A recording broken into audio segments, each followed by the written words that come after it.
Ladies and gentlemen, Dr. Kazone. I always wanted to embarrass him. Hi, I don't want to stand a little far back because it's not really that many people here. But I'm Dr. Kozak. I'm the director of STEM. I'm going to introduce Mrs. Clark. She's our science research teacher, and Dr. Kazone, the principal of Wantagh High School. Thank you very much for coming tonight in the rain. To let you know, also, I mentioned it before, but this is being live streamed, so you don't really need to take notes. This will be available. I will send out the link so you can review this video if you need to refresh on any information. Tonight, we're going to walk you through our presentation for the Wantagh High School Science Research Program. Oh, great, thank you. And the goals of the program are actually embedded within the course. So the overarching goal of the program is to provide students with authentic science research experience in areas that they love, right? And developing those important critical research skills. Starting in 9th grade with reading, writing, and presenting authentic science research. Then we look to build strong connections with universities and research institutions through partnerships and mentorships. And lastly, we want students to have the ability to compete, right? And part of the competition process is honing students' skills and ability to present their research findings, which are critical for higher levels of learning and also future research.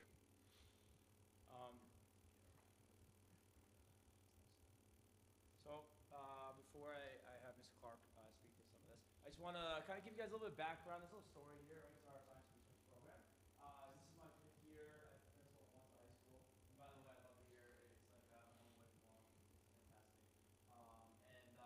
I would say, you know, one of the first things when I got hired, one of the first things that we as a team really wanted to work on was building our science research program. We've had excellent students come through our program and achieve great things. But at the time, the program that we had in place was it was really like an after-school science research program. So it wasn't built in during the school day. It conflicted a lot with extracurricular activities, athletics, and some other areas. We didn't have a whole lot of resources to kind of support our students, and our students did wonderful, wonderful research projects and really achieved great things. We also didn't really have like a fully dedicated science research teacher at the time. So we kind of looked in the mirror and said, like, our students are doing fantastic, but we as a district and building, we have to do better to support our students to get them to greater places. So I want to say about 2-3 years ago, we really kind of put our heads together and we developed a 4-year program. So currently, we are currently in year 2 of our science research program. Next year we'll be in year 3. Just kind of give you guys an idea on like where we're going, right? So before we instituted what we call, I think it's kind of snazzy, the Wantagh High School Science Research Academy, right? Before that, we had roughly, you know, if you add up all the kids who participated in science research before we started the academy, the 5 years prior, we're probably like in the 20s or something like that, the number of students who participated in science research. Currently, we have 18 students in our freshman cohort right now. We have 16 students in our sophomore cohort, which puts us at like 34 kids, right? So we have more students participating in science research this year than we had like for the 5 years we had all the students up together prior.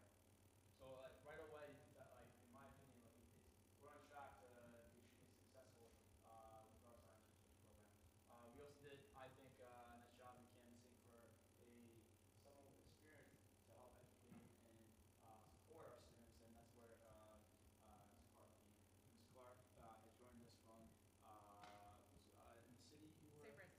St. Francis Prep, where she taught science research for a number of years. Had a tremendous amount of success with the programs there, and so we kind of like stole it from to spearhead our science research program. And you know, as we go through the presentation, you're not going to hear too much from me. I'll answer some questions that you may have at the end. And I don't know, but I like to talk, so I may interject at times. But what we're really excited about is, and I'll let Ms. Clark talk about it, but we have a science research facility that's almost done. So with that, So close. I'm going to pass it along to Ms. Clark. We can start there. And we're actually going to speak into the microphones just because of the live stream. Oh, So sometimes when you walk away from the live stream, they can't hear it at home. So we have this microphone, and girls, you can use either one. So you can, if you want to start speaking too. Sure. There you go. So this is our architect's rendition, our rendering of the Science Research Academy, which all of our students are excited. Yeah, this is the first time they've actually seen the rendering, and just watching them see that pop up is pretty fun. Yes, they've walked into a husk of a room that's been under construction, and we've had just takes a little bit for the plumbing to be worked out, but it's there, and it's in development. So if you look here,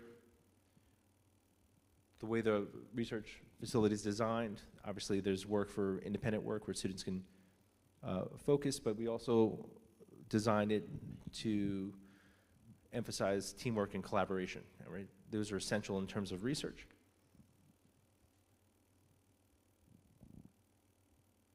Do you want to speak to some of that? Yeah, so on the forward part of it, that'll be kind of more probably like computer or group work discussion areas, and then you have the lab benches that are further back towards the wall, and also that back corner you can sort of see that we have plans for a chemical fume hood and a biological fume hood, just to kind of maximize the amount of experiments that can be done and the types of experiments that can be done. Again, towards that door area, we're going to have storage built in, because there's going to be a lot of scenarios where students are going to need project-specific materials that they're going to have, so they'll kind of have their own little cubby space there to keep those materials when, in the classroom, and then when they need them, they'll come out. And then, I think there's pictured some of, we have space for refrigeration and freezing, because that will need to happen in some scenarios with biological samples. And just, flexible workspace, the tables and everything can move, so that way whatever needs to be happening at the time, we can accommodate that with the room, and then they have the space on the side to do the experiments that they need, which will have the water and the gas hookups, and just provide a lot of flexibility and opportunity. That's of this morning. So by the time this is so much better than it was. But obviously it was working on the bones of the room, working on drainage and gas and water and electricity. The floors are coming down over the break. Over the weekend. Yeah, over Yep. the weekend, they got the So floors down. Yep. it's definitely moving along. So in a month from now, it's going to look amazing. So Agreed. And everything's in. So honestly, it's going to move pretty quickly at this point. Like Dr. Kozak said, we had some hiccups with the plumbing to make sure that we had the proper pathway to dispose of chemical materials. But honestly, like by February, I think our kids are going to be in. The floors are going down, the ceilings are going to be up, and then we just got to have the company come in and install the fixtures. But by this February, our cohort 1 and 2 are going to be facilitating science research, and not that facility, but the one you see on you saw on the screen. So close. So we were kind enough, we're lucky enough to have some of our students join us tonight. So we have with us, come on up. Hey, you don't have to talk yet. Yeah, well, you definitely need it. But I'll stand here, and then they can pass the microphone as necessary. But this is Charlotte, and this is Kara, and this is Morgan. They are currently sophomores within the program. And we invited them to kind of give you a little bit of insight about, we can say all we want to say, but they're going to be honest. So just, I know some general concerns. First, they've been, bouncing around out of different rooms, because that's not done yet for us. But even still, without that, we've already had a lot of success. They are all part of 2 winning teams from the Toshiba Explorer Vision competition that they did as freshmen last year. But Charlotte and Kara were on the same team, and then Morgan was on a different team with 2 other girls. And so that was the first thing that we started right out of the gate as freshmen. It's fun because it's entirely kind of theoretical. They can propose whatever they want to propose, and they kind of go through the details and say, hey, here's where the science is at, here's where we can take it, and here's how it can actually solve a problem that exists in the real world. So that was the first thing that we did competitively with them, and I think you guys had a fun time with it. Do you want to share about, why don't you tell us about a little bit what your project was and where you went with it? So, me and Charlotte's project, what we did, we wanted to expand access to healthcare. So, we came up with this invention to rehydrate vaccines so that they could be distributed to third world countries, and it would make them more easily accessible. And yeah. I was part of a different group that also happened to do medical care, kind of. We wanted to see if we could check symptoms of strokes and kind of monitor them in hospital patients to see if we could prevent them from happening later on in their lives. So we developed Karen, which yeah. was a robot, kind of a monitored heart rate. What else? Your heart rate, facial recognition, Yes. gait patterns. It did a lot of questioning with the patients to kind of get them to talk. And yeah, it was really interesting, actually. It was, yeah, It was it fun was to fun to research. see all the different, because they were put in groups with all of these ideas that they had, and it was, the first time really like working as a team, trying to say, okay, well, this is my idea, that's my idea, but how as a group do we come up with something cohesive? And they really worked well together, and it's fun just to see the little touches that they add. Like their robot was named Karen because they wanted to name it Karen, and then we retrofit an acronym that worked for it, so it was the Cardiac Alert Roaming Emergency Nurse, because that'll spell Karen if you want it to. So it was just a fun way to see the way that they put themselves into it and their own interests and their own little spins on things. So this is as freshmen, yeah, as freshmen, and they wrote, the page limit, I think, for the proposal for that competition was 11 pages, and everybody was pretty much at that limit, where I think on Karen, I think I actually had to cut stuff out of it because it was over. Yeah, I think we cut out 3 pages of stuff. So, and this is coming in as freshmen with really no prior background in it, but it was a fully referenced APA style paper where they pulled in external research and sources to support what they were saying. They came up with, a design protocol for it, an experiment that would test it and everything. And this was all during their freshman year. While they were also all, yeah, right? If you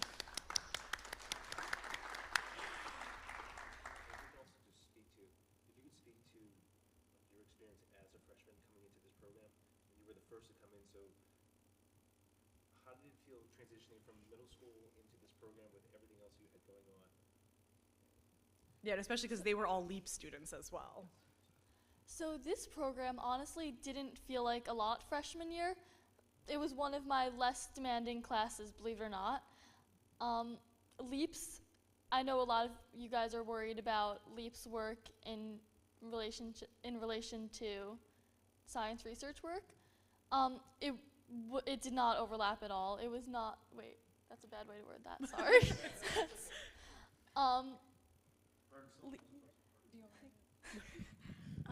The thing with the work that we do in the Research Academy is it's all in class. There's not really any homework whatsoever. And even with doing it in class, it's structured in such a way that we finished, I want to say, like at least 2 weeks before any deadlines were ever due for the big projects like Toshiba and things that we're doing now, like Barcode Long Island, stuff like that. So it's not really a work class where you have to worry about all that kind of stuff. And that's also, her group is very efficient. So were there some groups were they working a little bit at home because there was a January 31st deadline that we had to meet and, we can't move that? Yes. So it's obviously also group dependent, but there is time and space given in class, so that way they don't have to worry about, oh, I have this deadline and that deadline and mounting homework and I have to read that chapter. So it's, having them, they were all kind of had the similar schedule, so I knew, okay, like the LEAPS test is this day and this test is that day, and I knew when things were going to be effective and things were going to be, they had other things on their mind going on. So that's for the freshman, the living environment, it's the combination of the living environment Regents class plus the AP environmental science class that's rolled into one, which not all freshmen have to take, and certainly that's not a requirement of being part of the Science Research Academy either. But it was just that last year especially, I had a lot of overlap. I think of the 16 kids, I think 14 of them were in that course as well, so it was just a common stress in their life at the time. This year I have a lot of students who are taking that class, but not necessarily all of them. I think it's a more even split of kids in and kids out this year for freshmen. All right, so if your son or daughter currently is in earth science in 8th grade, progression is to go into this course in 9th grade. We have a curriculum night in January, so I don't want to talk too much about it, but it's a pretty rigorous course. It's a combination of a New York State Regents course and an AP environmental science course. So it is a pretty rigorous course. In terms, the acronym is LEAP, but it is a giant leap to actually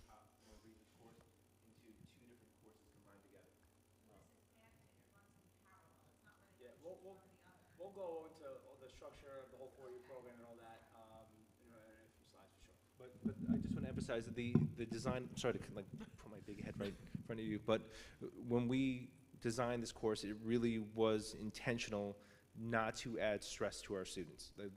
Our students are coming in there, they're high achievers, you have many different honors courses, you have a larger workload than you did in middle school. We did not want to add to that for students coming home.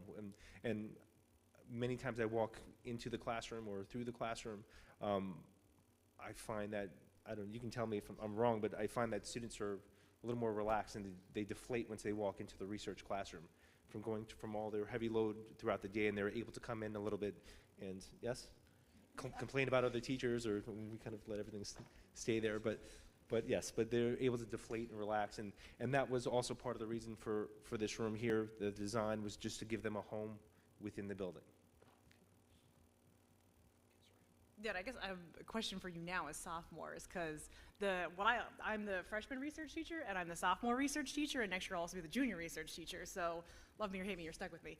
But so, and that I like is unique because you don't really have that kind of progression together with, like one teacher and one group of people. So I guess what was it like coming back now that you're sophomores and kind of like the band getting back together again sophomore year? Like, is it fun to see the same people or?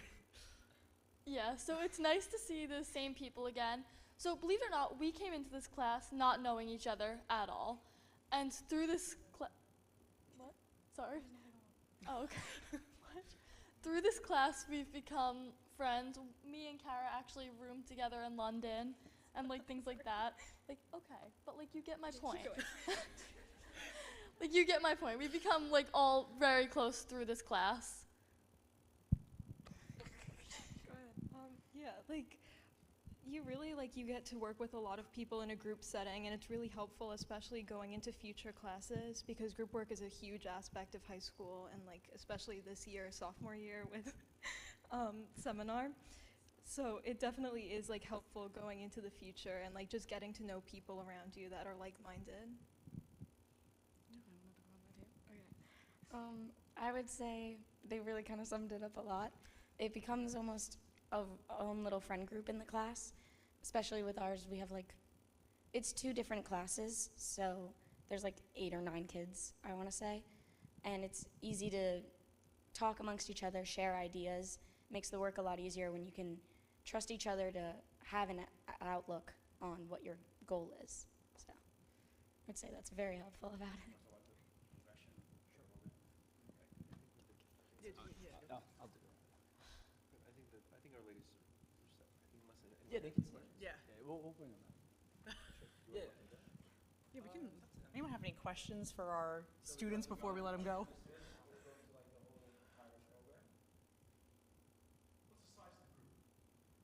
So we have the 16 in the sophomore level, and I think it's split between, I think it's 7 and 9, yeah. So 7 and 9 all do one project together? No. So it depends, and that's where they've kind of chosen. We're doing a couple of different things with them as sophomores right now. So we're doing one project, which one of them mentioned the Barcode Long Island program. It's run through Cold Spring Harbor Labs, and it's basically all about invertebrate diversity on Long Island. And so in some situations, I have pairs working on a project together, and I think, do I have a group of 4? I think I think they're a group of 4, So actually. for freshman year, the groups are groups of 4 though. No, it depends. I had groups of 2, even. Seriously? Yeah, Oh, it was never just, mind. yeah, again, coincidentally, her group was a group of 4. And then I think, no, because it was 2 and 2 with the boys. So it really just kind of worked out about, who works well with each other, who has overlapping interests, and we figured it out that way. So it's never going to be larger than a group of 4 within the group.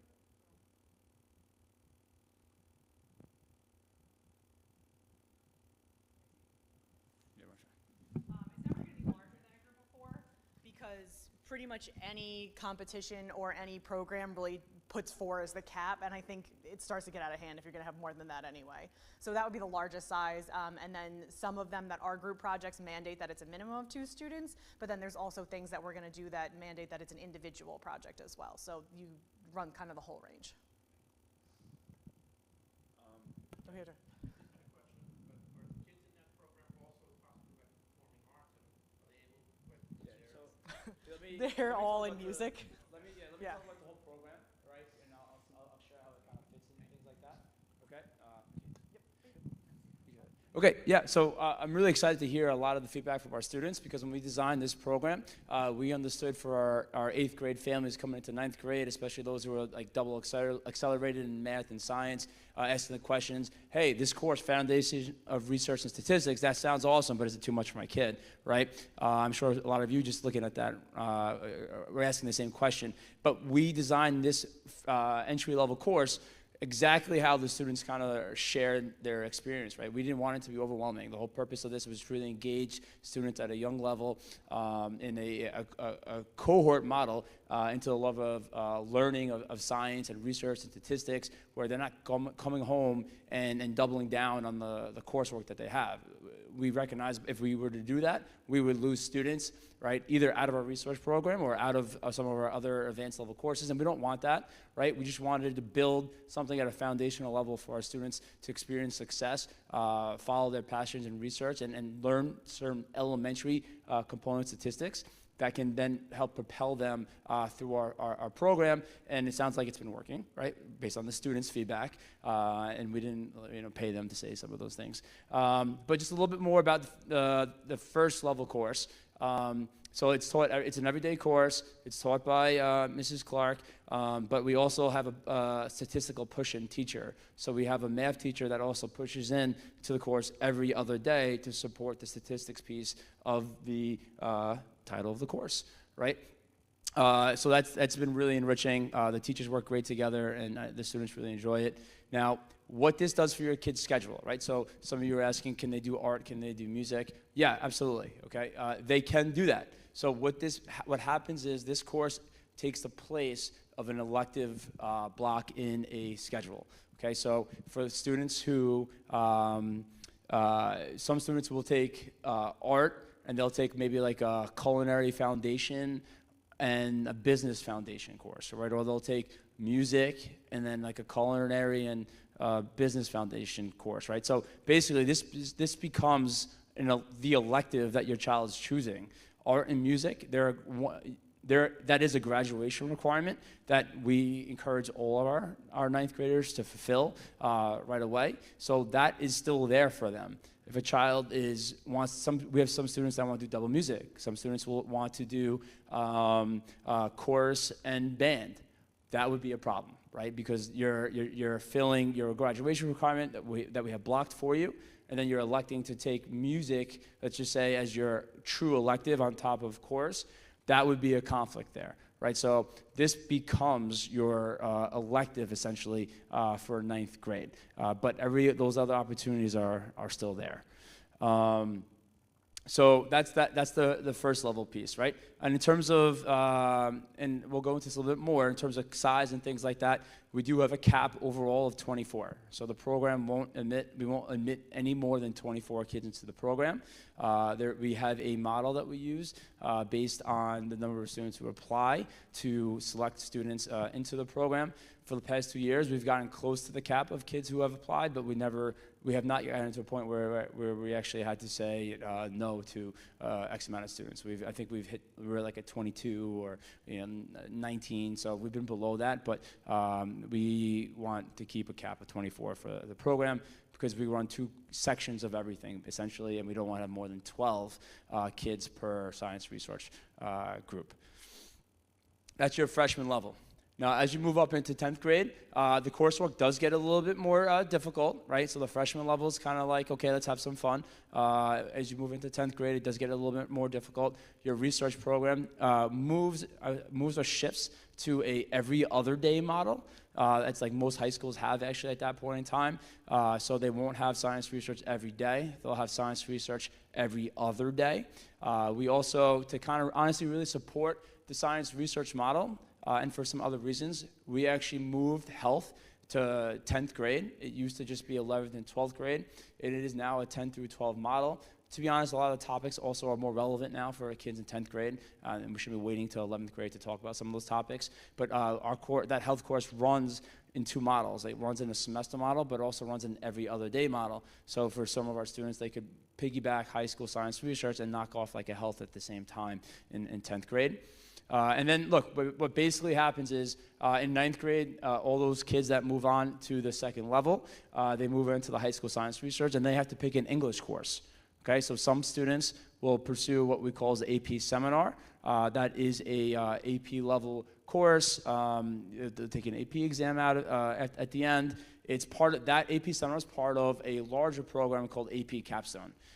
You don't, and I'm just telling you, you don't need to know anything past ninth grade right now. Okay, we'll have other conversations when your kids are actually freshmen about what's next. Right, but some students will go to AP seminar. Some students will go to English 10H. That's going to be a split for some of the kids in the grade level. Well, the key is, yeah. I don't know if I need. Do I need laser pointer? You guys following me? Yeah. Okay. Laser pointer. Okay. AP Sem or English 10H. Okay. All right. So what happens is, and what we did was, we recognize that we have some kids for science research who would want to pursue a AP capstone route, but we also recognize that we have some students who want to be connected to science research, but that don't want to pursue a AP capstone route for whatever reason it might be. And we didn't want to deny anybody in the science research program a pathway to get to our year 4. Okay, so basically what happens is after year 2, students who are in AP seminar, they'll go to AP research with Ms. Clark, okay, if they want to continue pursuing the AP capstone diploma.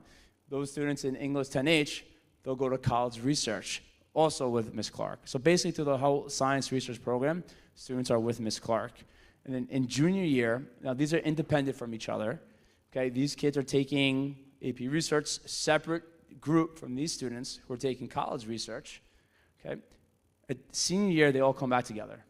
Senior year, they all come back together for the senior science research, right? So we have 2 basic pathways to go from year 1 to year 4. There's no right way or wrong way. And honestly really depends on the child on whether or not they want to pursue the AP capstone diploma. Some do, some don't. Either way, we can get there.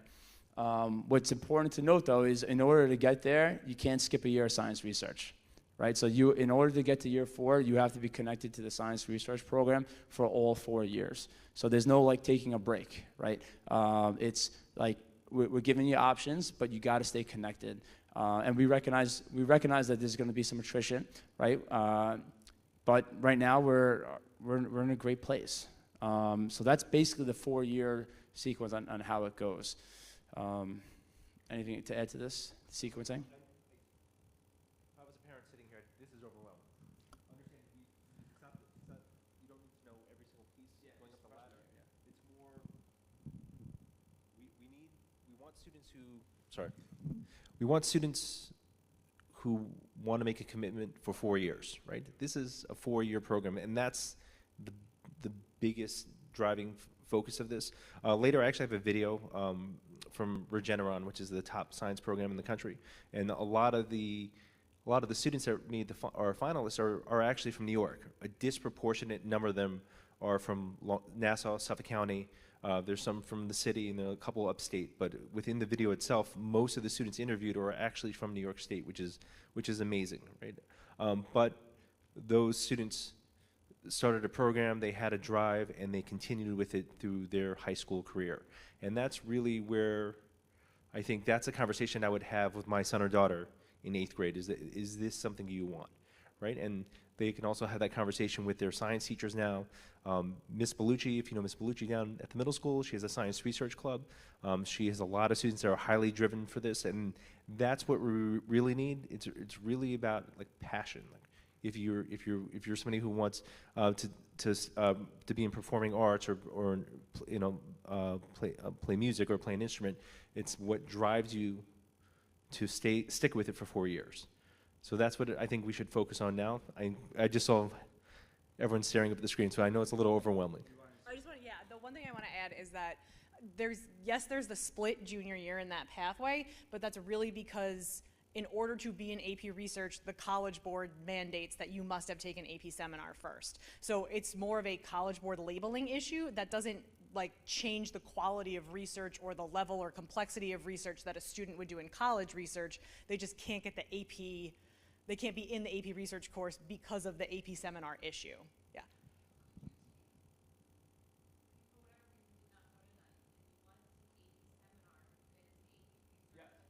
So, yeah, so science research. Yep.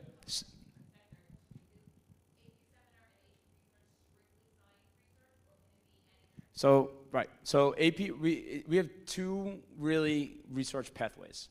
Okay, we have a AP research pathway and a science research pathway.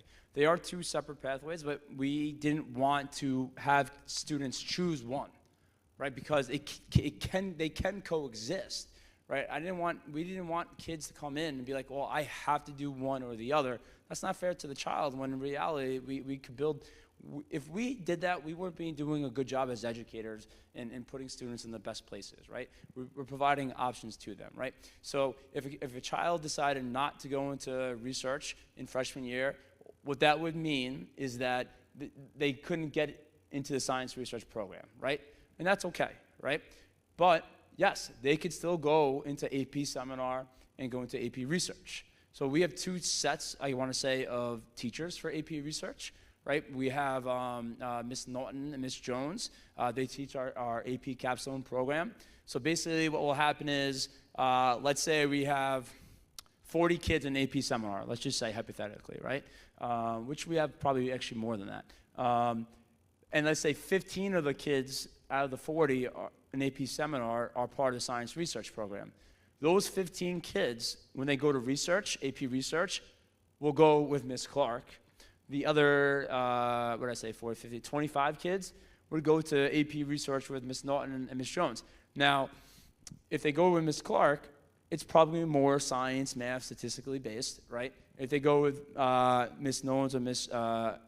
Jones or Ms. Norton, really it's almost like anything, right? Like it could be it could be humanity based. Could it be statistical based? Yes, it could, right? But these kids are just tied because they're tied to Ms. Clark because they're trying to get there, right? So it's, yes, a kid doesn't need to be in your foundations course to go to the AP capstone program, okay?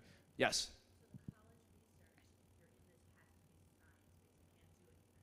So this will probably be rare, right? So we actually had a conversation like the other day about this, right? So look, we're not in the business of telling people, no, you can't do this, you can't do that, right? But there's also choices and decisions that kids have to make, right? So if a kid comes out of AP seminar and says, look, I really want to stay with science research, but pursue maybe a project that may be, let's say, more humanities-based, per se, right? They could say, okay, I want to go with Ms. Jones and Ms. Norton because that's kind of traditionally what they've done, although it's not limited to that. That would be fine, but then they would have to still enroll. They would have to do the double research, right? They would have to go to college research as well. Right. Yes, because there has to be an overlap for AP research and science research, right? So there's elements of college research that are going to be embedded within AP research with Ms. Clark to be able to get them to that senior science research. Okay, does that make sense? Okay. Just stay in the program, keep showing up, do work, be happy, produce, I don't know. Yeah, so look, as long as they are doing what they need to do, they're part of the cohort, they'll advance. But if you commit as a freshman, that doesn't mean we would like for kids who are really passionate about science research to stay for all 4 years, but we're also realists. We understand that every year, we might lose a couple of kids, right? So it's not the end of the world if a child enters the program and decides, it's not for me, right? And when we anticipate that. No school has 24 kids every year in the senior level science research, right? What do you think a good number is roughly, like, in general? For like 8 to 12, like, yeah. No, I'm just saying in school districts, what do you think, like the top level science research class, roughly how many kids are in that class?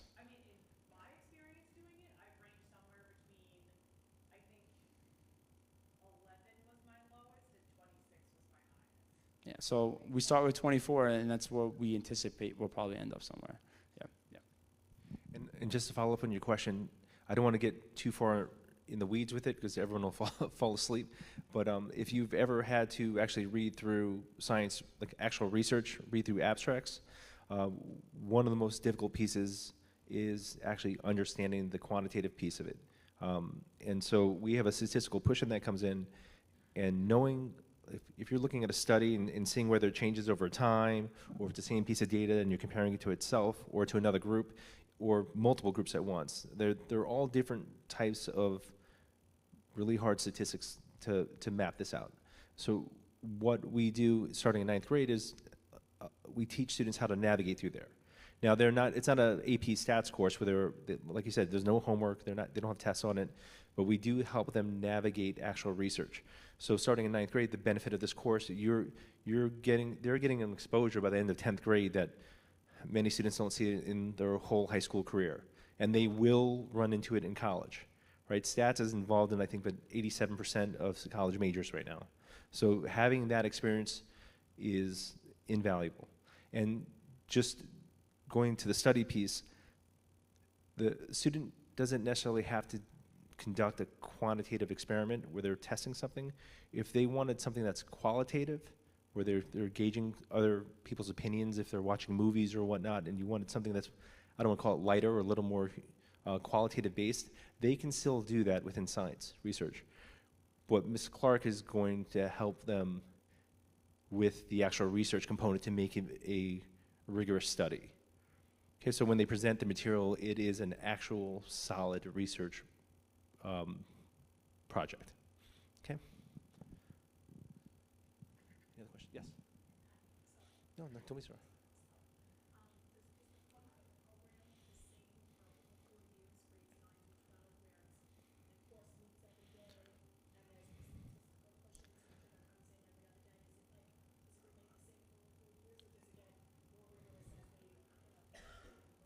So that's a great question. I'm just going to repeat it for the live stream. So the question is the course the same format every single year, or does it change? It changes. So right now, we have a statistical push in 9th grade. As they move into 10th grade, the course is every other day. Once they move into AP research, if they go in that direction, that course is every single day. Where if they're in college research, the other red on the right, that's every other day. Okay, so it does change a little bit. I can have Ms. Clark speak a little more to what plans are for 11th grade and how we move into senior year. And the workload does shift a little bit because that's where you go into your individual research project. Yeah, in terms of the workload, it's one of those, I don't have a better analogy, but it's like when you like boil a frog alive. Like, I'm not suggesting we boil children, but they're not gonna notice, you know, like it gets a little bit harder and then they do it and then we make it a little bit harder. And by the end, they don't realize that all three of them, they just read 2 journal articles on their own independently. And it's something where if you had told them that as a freshman and put it in front of them, they would have said, we can't do this at all. But because it's incremental changes over time, they're not realizing how much they've grown until they stop and take a look back at, you know, things that they have done. And we had a discussion about that, you know, even just with the sophomores about, you know, go back to your first draft of your Toshiba competition entry. And they were like, yeah, it was bad. But because they don't realize, because it's happening and they don't notice as time goes by. So that's part of it. And then once, you know, they're gonna kind of, and that's where it starts to become weird afterwards, because it's really their own independent research projects. And it's almost like they're taking, you know, 9 different classes, but they just all happen to be taking it in the same room at the same time as each other, because they're gonna choose their own research topic, they're gonna do their own research study, and how that kind of flakes out is really gonna be dependent on what they've chosen and what they're putting into it and other commitments, and sometimes it's honestly just luck of the draw. So there's a huge variety of things that can happen, but the best part is they're choosing what they're doing. And it's really the first and truly only time that they have that much agency about what they do for school. So most of the time, yes, it's work, but it feels like less work than it actually is, because they chose to do it and they want to find the answers, and it's a topic that they care about.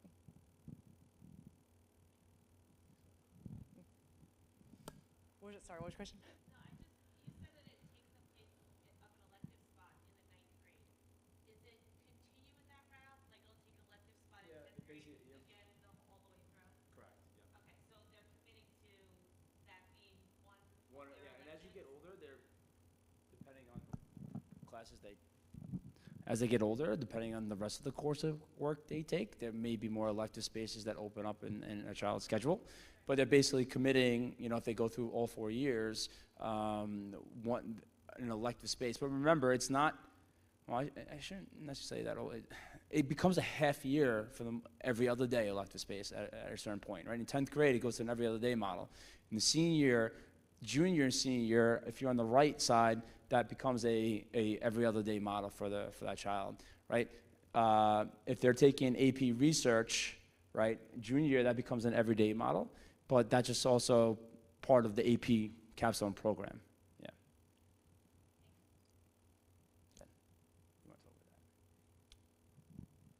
Yes, and now I'll speak really quickly about the entrance criteria.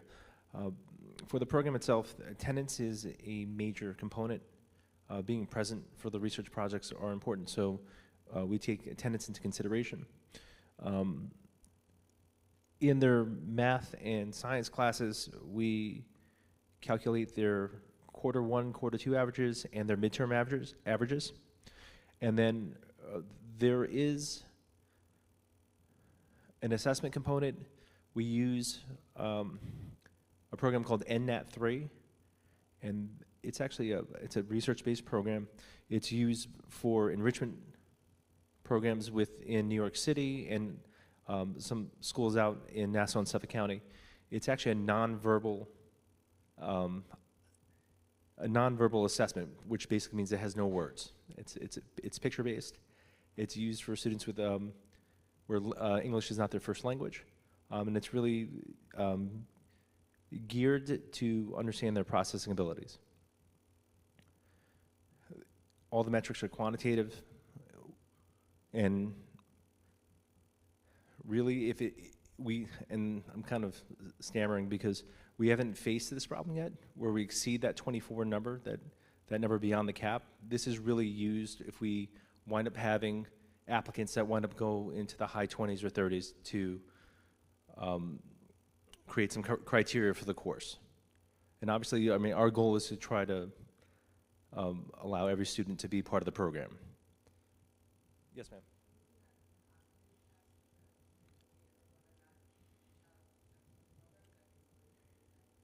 It's not. We wanted to develop, because the course does have a certain amount of rigor in terms of developing a quantitative science research course. We did want to instill some metrics. Yeah, it's like we have 4 factors that we're really using, right?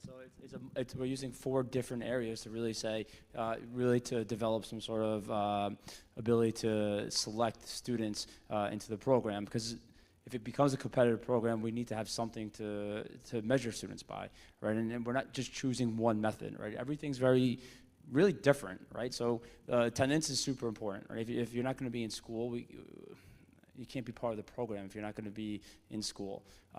You know, the logic of reasoning, it's just we're measuring how you think. It's a research-based program. It's just how do you think? It's something that we think is important to consider. Also, midterms, how do you test when you take a test? But look at what we count the heaviest, 40%, right? Your quarter grades, right? So that's really more about your ability to learn in class, be committed to the course material and your coursework. I mean, that weighs double the logic and reasoning, right? We don't even have the testing as the heaviest component here, right? The heaviest component we have is how students are doing in science and math, and quarter grades, we know it's not all about your testing, right? It's also about, like, are you doing your homework? Are you participating? Are you doing all those things? And that is our heaviest factor among all 4. But we're hitting on 4 different areas of when we look at students. And just to go back to the design of this, is where if we had an influx of students, say that was well beyond the capacity that we have for the class, we wanted to have some kind of metric and not some type of something that was more arbitrary. So if, for instance, we said it was all by teacher recommendation, I think that's a little more arbitrary. Does my teacher like my son or daughter and they didn't get into the course because of this? We wanted something that was quantitative that we could actually speak to. And I'm hope every single student who applies can come in. And it's been that way for 2 years, and hoping that's the way it is next year as well. But we did have to put some kind of criterion just in case.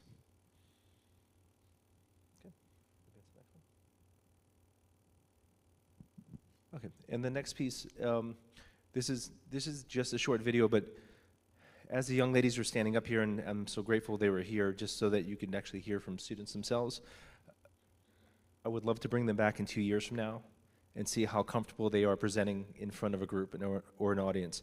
Because you'll see the students that are actually up here, and like I said, many of them are from the local area, some are from upstate, but a disproportionate amount are actually from New York, which is incredible. So once they go to their local and regional competitions to present, and once they workshop within the classes, they have so much experience at developing their their scientific leadership ability, their ability to communicate and really show what their findings are.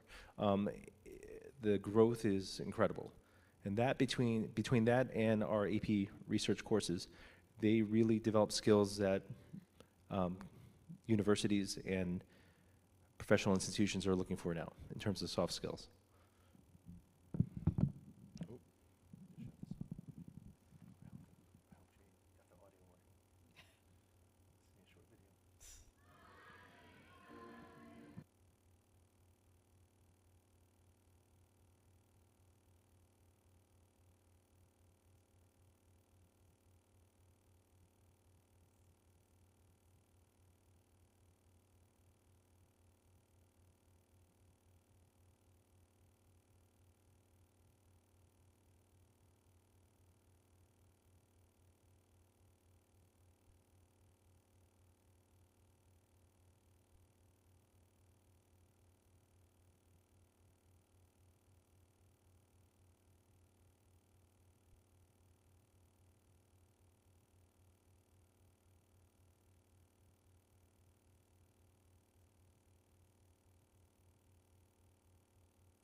I didn't want to play it too long. I just wanted to just try to emphasize the students in there that were presenting to the adults.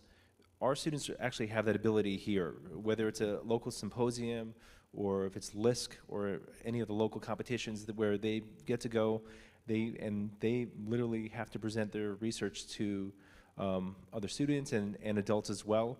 That going through these different iterations, by the time they reach that level, they are so well polished and so well versed in it. That is part of the competition, but the educational component, the ability to actually communicate their research is such an invaluable experience for them as they grow up and as they move on to look towards higher education. But that's something we're going to talk to, if you want to talk to the research piece, just in terms of your past and having students being able to communicate their research in college applications.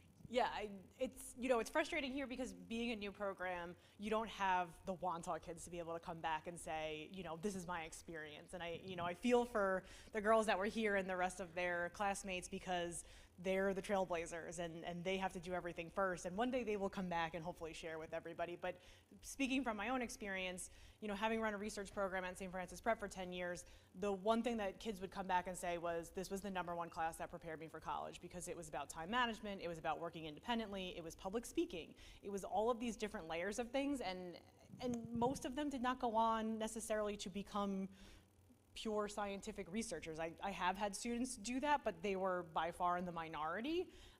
Lots of ones went into the medical fields in some capacity, and then we had a girl come back and she was acting strange and embarrassed, and she was like, I don't want to tell you that I changed my major to journalism. We're like, that's okay, but she was still really great at it. But those that did want to go and pursue the healthcare and the science, the experiences that they had got them in the door so much faster. I had a student who, she went to Cornell and she ended up getting a position in a lab there because of the work that she did in high school. She submitted her paper that she wrote from her high school science research project to a competition at Cornell, and they gave her an award for it. So she ended up winning that based on what she did in high school, and it's just the number of transferable skills that they had that opened doorways for them and kind of launched them. And it wasn't only just about getting ahead, because that's not it. It's also about them realizing, like, this is what I want to do, and I'm getting to do something as opposed to just kind of homework. And those experiences were really things that resonated with them and helped them go places and find different things that are outside the, oh, I'm a doctor, I'm a lawyer, like weird little niche fields of, I'm gonna study, rat neurology, and that girl ended up becoming a Fulbright scholar in Germany. So there's apparently a large field in that. But yeah, just lots of different experiences and pathways and connections that they make. They start networking as sophomores and learning those skills of how to talk to adults and create connections that can help them further on. And one big thing that we're starting to do with them now is teach them how to code, because everything is really kind of coding dependent. We are going to specifically do Python, and we have a partnership right now with Brookhaven National Lab to help teach them those skills. But yeah, even out at the lab, they're saying that it doesn't matter what your field is, that you're probably going to have to code some piece of equipment in some language. A lot of times it is Python, but that's another thing that they can say, like, hey, I know how to do this, and that gets you taken over other kids, because now we don't have to worry about training you and wasting 3 weeks in teaching you how to code in order to actually be able to run the equipment that we need to collect the data for the research. Right, and coding itself specifically for research. So it's not. Yeah, we call it scientific computing, not computer science, because it's all in the service of doing the science. Right now, if we need to do something, you go to the App Store and you get an app for it. But when you're inventing the science as it's happening, there's no app for it yet. So you're going to have to write that code yourself. So I'm going to finish up with just one thing. I'm like this, I'm a realist, but I'm also like a pie in the sky type guy. And full disclosure, like, we built this program to get our kids to there. Right, so we've had kids, I've gone through our high school that could be there, but in the past we haven't had the staff, like the expertise of this specific research staff member. We haven't had the facilities, right, the structure of a program, right. I'm gonna read some names to you guys, right? Just so you guys understand and know, like, we're not just showing you like a hype video to get you to buy into science research, right? But these last year, 300 students were named science research scholars, 50 from Long Island. I'm not gonna give you the names, but just real quick. Of course, you get Jericho and Great Neck and Syosset, but Beth Page, John F. Kennedy, Mepham, Port Washington, Herricks, Ward Melville, Mineola.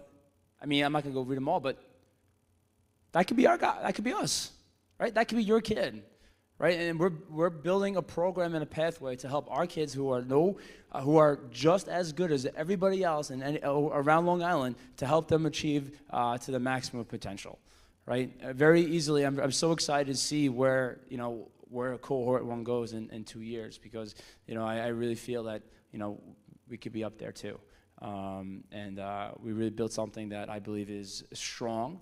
You speak to the kids, right? They talk about everything that we believe in the cohorting model, being together. They're learning, they're enjoying, they're having fun, and they're advancing their skills without even knowing it, as Ms. Clark said. So that's it for me. But before we open up for any more questions, anything else you guys have? No? Okay. Any more questions? No? Nothing? Okay.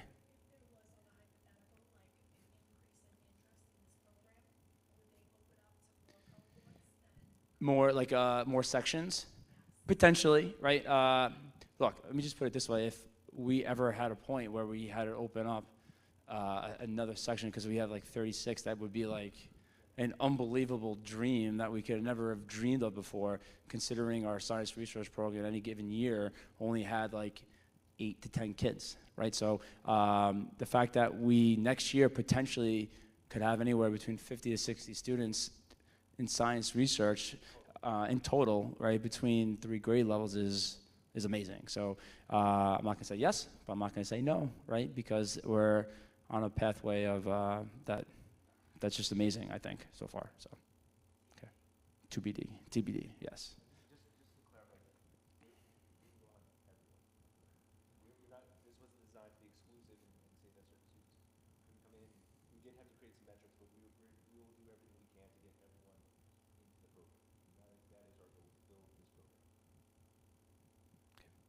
Any other questions?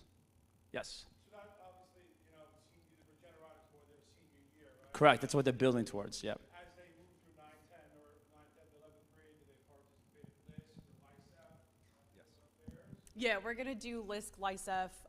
There's a couple, Regeneron is only, obviously for seniors. There's another one, JSHS, that's also only for seniors. They're doing the DNA barcoding, which isn't a competition, but it has a symposium at the end of the year. They still present their research. They do, collaborative posters and stuff like that. So there's gonna be a bunch of different opportunities for that. And some, depending on which, subject they end up choosing, some have subject-specific competitions. It just depends. I know there's one specifically I want to say for neuroscience and child psychology that they have their own competition. So some of that is subject-dependent as well.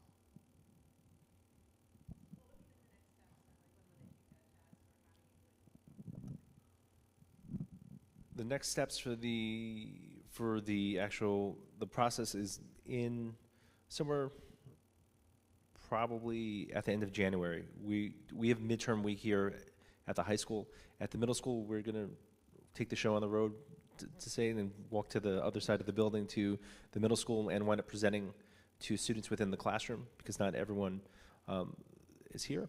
From that point on, we have an interest form that I'll send out to everyone, just like I did with the initial email, and from there we invite students in who want to, and they can sit for the assessment, which is it's one period, and from there they had conversations with the counselors, and then we wind up notifying parents.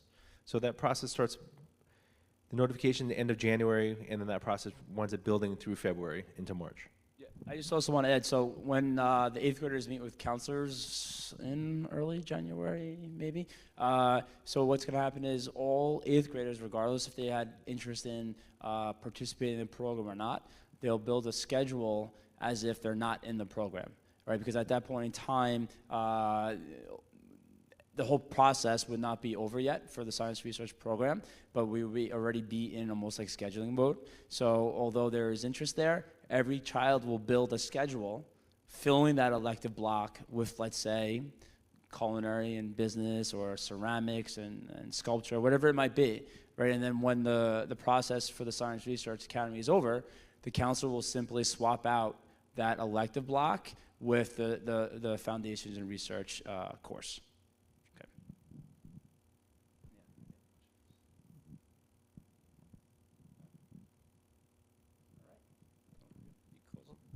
Well, thank you very much for coming in. If you have any questions, my name is Chris Kozak. I'm the director of STEM. You're more than welcome to email me. Once again, I will send out a link of this presentation if you want. I don't know if you want to sit through it again, but you're more than welcome to. But thank you very much for coming out in the rain. We appreciate it. Thank you.